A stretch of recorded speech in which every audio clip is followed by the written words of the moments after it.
जब उनकी इच्छा है देश के प्रधानमंत्री बनने की, जरूर लड़ना चाहिए।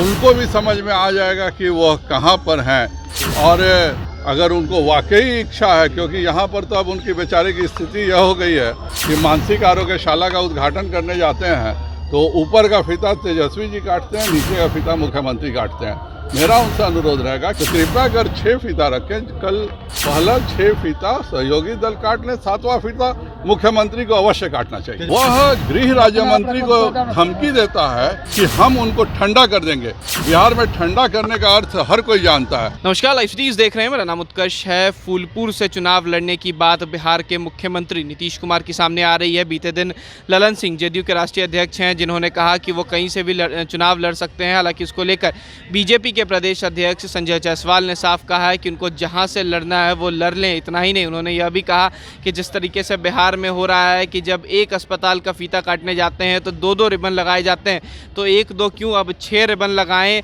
पहले तमाम गठबंधन के नेता रिबन काटेंगे, फिर मुख्यमंत्री रिबन काटे। क्या कुछ कह रहे हैं संजय जायसवाल, तो आप भी सुने। मेरी बहुत बहुत शुभकामना है। जब उनकी इच्छा है देश के प्रधानमंत्री बनने की, तो ललन जी ने जो यह कहा है कि उनको फूलपुर से चुनाव लड़ना चाहिए या अम्बेडकर नगर से, जरूर लड़ना चाहिए। उनको भी समझ में आ जाएगा कि वह कहाँ पर हैं, और अगर उनको वाकई इच्छा है, क्योंकि यहाँ पर तो अब उनकी बेचारे की स्थिति यह हो गई है कि मानसिक आरोग्यशाला का उद्घाटन करने जाते हैं तो ऊपर का फीता तेजस्वी जी काटते हैं, नीचे का फीता मुख्यमंत्री काटते हैं। मेरा उनसे अनुरोध रहेगा कि आगे से कोई सार्वजनिक, अगर किसी बड़े पोखर का या सार्वजनिक शौचालय का भी फीता काटने जाए तो कृपया कर 6 फीता रखें। कल परसों उन्होंने जो संदेश दिया वह जरूर जीतन राम मांझी जी को, माले को, मदन मोहन झा जी को बुरा लगा होगा कि केवल 2 लोग फीता काट रहे हैं। पहला 6 फीता सहयोगी दल काट लें, 7वां फीता मुख्यमंत्री को अवश्य काटना चाहिए। तो आपने सुना किस तरीके से संजय जायसवाल जो है वो मुख्यमंत्री नीतीश कुमार पर हमलावर हैं, क्योंकि जिस तरीके से प्रधानमंत्री मटेरियल की बात नीतीश कुमार को कही जा रही है, ऊपर से अब जो बात आ रही है कि उत्तर प्रदेश के फूलपुर से चुनाव लड़ सकते हैं मुख्यमंत्री नीतीश कुमार 24 का आगामी लोकसभा चुनाव का, उसको लेकर संजय जायसवाल तंज कस रहे हैं। इतना ही नहीं, उन्होंने यह भी साफ कह दिया है कि अब जिस तरीके से गठबंधन चला रहे हैं तेजस्वी यादव के साथ, उसमें तो साफ नज़र आ रहा है कि एक रिबन से एक उद्घाटन में 2 रिबन लगाए जा रहे हैं। इतना ही नहीं, सीबीआई मामले पर भी तेजस्वी यादव को जमकर सुनाया, और उन्होंने कहा कि जिस तरीके से तेजस्वी यादव कहते हैं कि सीबीआई के अधिकारियों को कि उनके भी बाल बच्चे हैं, वो गृह राज्य मंत्री को धमकाते हैं। क्या समझ रहे हैं वो खुद को, क्या कुछ कह रहे हैं, पहले वो भी आप सुने। जो कार्रवाई हुई है तेजस्वी जी ने खुद किया। तो वही हाल है। एक व्यक्ति जो है वह गृह राज्य मंत्री को धमकी देता है कि हम उनको ठंडा कर देंगे।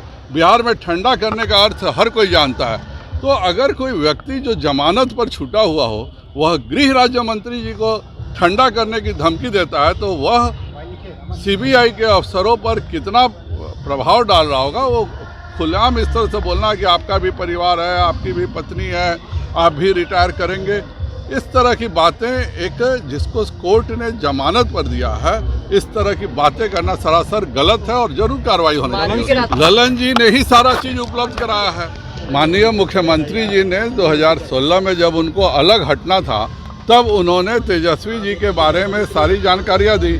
IRCTC की भी जानकारी 2008 में माननीय ललन सिंह जी ने दिया है, और वह अच्छे से जानते हैं कि इसका नतीजा अब निकलने वाला है। इसीलिए उन्होंने समझौता कर लिया कि इसके बाद जब तेजस्वी जी जेल चले जाएंगे तो पूरे राजद को हम अपने में समाहित कर लेंगे, और इसी कारण वह नीचे का फीता भी काटने में परहेज नहीं कर रहे। तो आपने सुना किस तरीके से संजय जायसवाल तेजस्वी यादव पर भी हमलावर हैं, और वहीं नीतीश कुमार को भी जमकर सुना रहे। फिलहाल खबर में सिर्फ इतना ही। आप हमारे साथ बने रहें, हमारे चैनल को सब्सक्राइब नहीं किया है तो जल्द से जल्द कर ले। बहुत बहुत धन्यवाद।